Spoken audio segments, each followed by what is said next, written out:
جی ناظرین السلام علیکم۔ تین خبریں اور تینوں امپورٹنٹ خبریں ہیں۔ پہلی بات تو یہ ہے کہ اسلام آباد میں ٹول پلازا ہے۔ اگر آپ اسلام آباد سے باہر نکلیں اور آپ کا ارادہ ٹیکسلا یا حسن ابدال یا واہ کی طرف جانا ہو یا پشاور کی طرف جانا ہو تو رستے میں ایک ٹول پلازا ہے جسے سنگ جانی ٹول پلازا کہتے ہیں۔ وہاں پر اسلام آباد میں جو حملے پہ احتجاج ہوا، جو حملہ ہوا علی امین گنڈا پور کی قیادت میں، اس پہ سے 3 لوگ جو ہیں اڈیالہ جیل میں جگہ نہیں تھی، 187 قیدی تھے اس وقت اس حملے میں۔ 3 لوگ جو ہیں ایک وین میں جا رہے تھے اور سنگجانی ٹول پلازا پہ اچانک کچھ افغانی نژاد لوگوں نے پریزن وین پر حملہ کیا، پولیس اہلکاروں کو حملہ جو ہے زخمی کیا اور قیدیوں کو بھگا کر لے گئے۔ قیدی میں سے 3 لوگوں میں سے ایم پی اے تھے، ایک باجوڑ کے تھے، ایک دیر کے تھے، ایک جہلم کے تھے۔ یہ صبح اٹک سے آئے تھے اور انہیں پیشی کے بعد اٹک واپس لے کے جایا جا رہا تھا، تو انہیں فرار کر دیا گیا۔ یہ قیدی پھر پکڑے بھی گئے، ان میں سے زیادہ تر قیدی جو فرار ہوئے تھے پکڑے بھی گئے۔ لیکن یہ بہت ہی خطرناک ٹینڈر ہے کہ پاکستان کے اندر پاکستانی حکومت کے قیدی افغانی آ کر چھڑا کر لے گئے اور پی ٹی آئی کے کارکن ہیں۔ یہ تو صریحاً ریاست کے خلاف بغاوت ہے۔ کل کو یہ اڈیالہ جیل پر حملہ کر کے عمران خان کو نکال لیں گے، تو یہ تو بہت خوفناک سی صورتحال پیدا ہو رہی ہے۔ اس کے مضمرات کیا کیا ہو سکتے ہیں اس پہ بات کریں گے، ساتھ ساتھ آپ کو بتائیں گے کہ ظہرانہ کیسا رہا قاضی فائز عیسیٰ کے اعزاز میں جو دیا گیا تھا، اس میں کہکے بھی لگے، آنسو بھی بہے، شکوے شکایتیں بھی ہوئیں، اور جسٹس یحییٰ آفریدی، چیف جسٹس یحییٰ آفریدی نے قاضی فائز عیسیٰ کے حوالے سے کیا پھلجڑی چھوڑی۔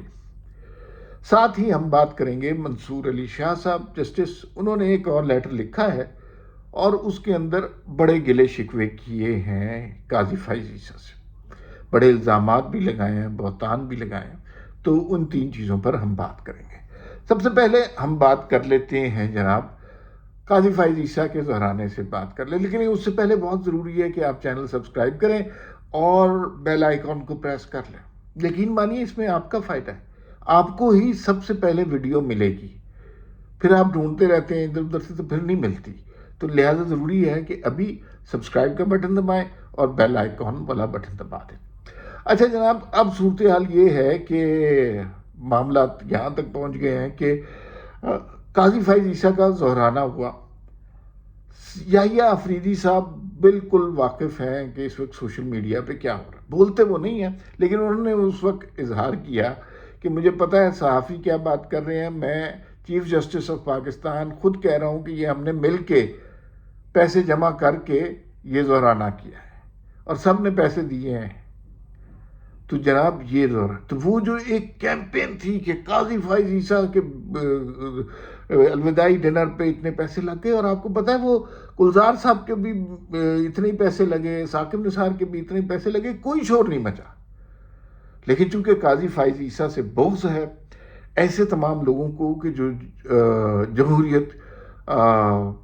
جمہوریت سے محبت کرتے ہیں، ان سب سے بغض ہے انہیں، تو وہ سارے لوگ جو ہیں اب اس وقت کوئی سی بہانہ بنا رہے ہیں، کوئی چھوٹی چھوٹی چیز بھی نکال رہے ہیں، اور وہ بڑی شرمندگی بھی ہوتی ہے، سچی بات ہے۔ پھر لیکن یحییٰ آفریدی نے ایک اور بات بھی کی، انہوں نے کہا بھائی قاضی فائز عیسیٰ کو میں جانتا ہوں، ان کا بڑا احترام کرتا ہوں، ان سے میں نے بہت سیکھا، میرے استاد کی جگہ ہے، لیکن ایک بات میں بتا دوں، ان کو غصہ آ جائے تو پھر غصے سے کوئی نہیں بچ سکتا، اور مجھے یہ اب نیکسٹ چیف جسٹس یحییٰ آفریدی خود کہہ رہے ہیں کہ مجھے 2-3 دفعہ ان کا غصہ سہنے کا تجربہ ہوا، اور میں آپ کو بڑے وثوق سے بتا سکتا ہوں کہ وہ تجربہ اچھا نہیں تھا۔ قاضی فائز عیسیٰ صاحب بڑے اسٹریٹ فارورڈ آدمی ہیں، سیدھی سیدھی بات کرتے ہیں، لیکن جب وہ غصہ ان کو کسی پہ آ جائے تو پھر اس کو بخشتے بھی نہیں ہیں، چھوڑتے بھی نہیں ہیں۔ اور یہ بات کون کہہ رہا ہے؟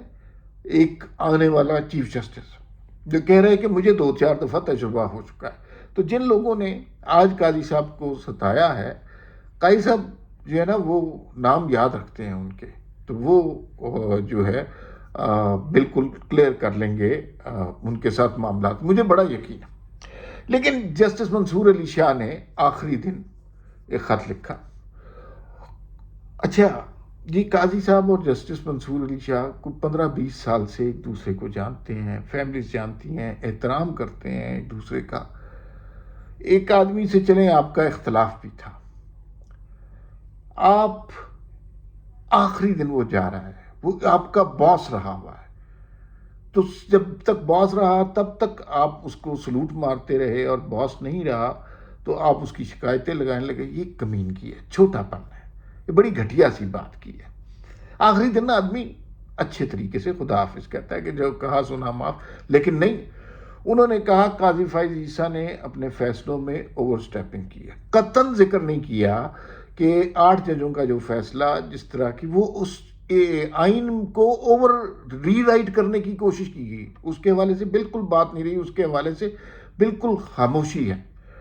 اور یہ بڑی خطرناک چیز ہے کہ ایک آپ آخری دن ایک آدمی جا رہا ہے تو کچھ آدمی میں اقدار ہوتی ہیں، کچھ شرمیں آتی ہیں۔ اچھا اب میں یوٹیوبرز کی آپ کو کہانی بتاؤں۔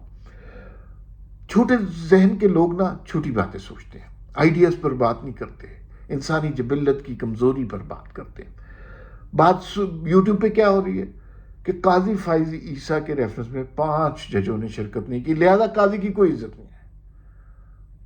اچھا 5 نااہل جج اگر نہ شرکت کرتے ہیں تو اس سے قاضی صاحب کو کیا فرق پڑتا ہے؟ وہ تو خود پہلے دن سے کہہ رہے تھے یہ ڈنر نہیں ہونا چاہیے، ایسے ہی اسراف ہوتا ہے، کچھ فرق نہیں پڑتا۔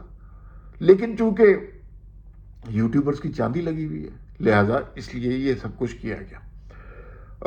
قاضی صاحب کو مشق ستم بنایا جا رہا ہے کہ 5 ججز نے، وہ 5 ججز کرپٹ ترین ججز بھی ہوں، لیکن چونکہ یوٹیوبر کے پاس مسئلہ یہ ہے کہ 5 ججز نہیں آئے، بجائے اس کے کہ بات کریں قاضی صاحب نے Musharraf case, Bhutto case, supreme court میں اختیارات، 26 آئینی ترمیم، چیف جسٹس کے اختیارات، ان سب کے یہ فیصلے ہوئے اس دور میں، لیکن چھوٹا آدمی چھوٹی سوچ ہے تو وہ کہہ رہے ہیں کہ 5 ججز نہیں آئے، دیکھیں جی کتنا بڑا ظلم ہو گیا۔ تو اس طرح تو بہت سارے مظالم اور بھی ہوئے ہیں، مثلا یہ تو پروٹوکول کا مسئلہ ہے نا، وہ 5 ججز اگر آتے تو میرے خیال میں قاضی فائز عیسیٰ کی توہین زیادہ ہوتی، اور ان کے جانے نہ آنے سے قاضی فائز عیسیٰ کی حرمت میں اضافہ ہوا ہے۔ کم از کم یہ بائفرکیشن ہو گئی ہے کہ وہ الگ قوم ہے، منیب اختر اینڈ ٹائب اینڈ منصور علی شاہ وہ ایک الگ قوم ہے، اور یہ ایک علیحدہ طرح کے لوگ ہیں۔ تو اب یحییٰ آفریدی نے اتنی محبت کی ہے تو مجھے یوں لگتا ہے کہ وہ فیصلوں میں بھی قاضی فائز عیسیٰ کو فالو کریں گے اور یوٹیوبرز کی پرواہ نہیں کریں گے۔ اب آخری بات جو ہے وہ سنجانی پہ جو حملہ ہوا ہے، یہ بڑے ہی خطرناک بات ہے۔ لوگ اب اس میں ڈائریکٹ الزام لگا رہے ہیں کہ علی امین گنڈا پور نے یہ افغانی بھیجے ہیں، اور پولیس والے زخمی بھی ہوئے ہیں، پی ٹی آئی کے کارکنوں کو رہا کرایا گیا اور پکڑے بھی گئے ہیں۔ لیکن آپ یہ سمجھیے کہ کچھ غیر ملکی یہاں پہ ایک صوبائی حکومت کی مدد سے یہاں پہ قتل و غارت کرتے پھریں اور حکومت پاکستان برداشت کرتی رہے، تو پھر میرے خیال میں بے وقوفی حکومت پاکستان کی ہے۔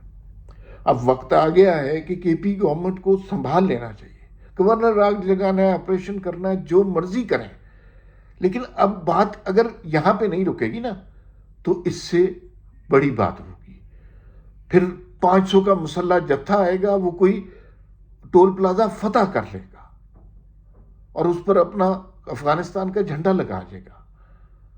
تو خدا کے لیے وفاقی حکومت، انٹیلیجنس ایجنسیز اور جو ہے ہماری حکومت کچھ کریں اب اس کے لیے۔ ہاتھ پہ ہاتھ دھرے بیٹھے ہوئے ان میں اتنا تڑ نہیں ہے کہ یہ حکومت والوں میں کہ وہ کوئی بیانیہ ہی کریٹ کر سکے۔ تو جنہوں نے ایکشن کرنا ہے ان کے پاس بڑی اچھی دلیل ہے۔ اب اس سے زیادہ کس چیز کا انتظار کر رہے ہیں کہ وہ یہاں پر ہر جگہ پر افغانستان کا جھنڈا لگا دیں؟ وہی ہمارے ملک کے اندر آ کے، ہمارے صوبے کے اندر آ کے غیر ملکی ہمارے پریزنرز کو نکال کے لے گئے، گولیاں مار کے پولیس والوں کو، تو اس کا کیا مقصد ہوا؟ اس کا مقصد یہ ہوا کہ اگر ہم چپ رہے تو ان کی کارروائیاں بڑھیں گی اور اس حد تک بڑھیں گی کہ پھر کنٹرول میں نہیں رہے گی. تو ابھی سوچنا ہے جو کچھ کرنا ہے، ابھی کرنا ہے جو ایکشن کرنا ہے. فی الوقت اتنا ہی، پھر ملاقات ہوگی. اللہ حافظ.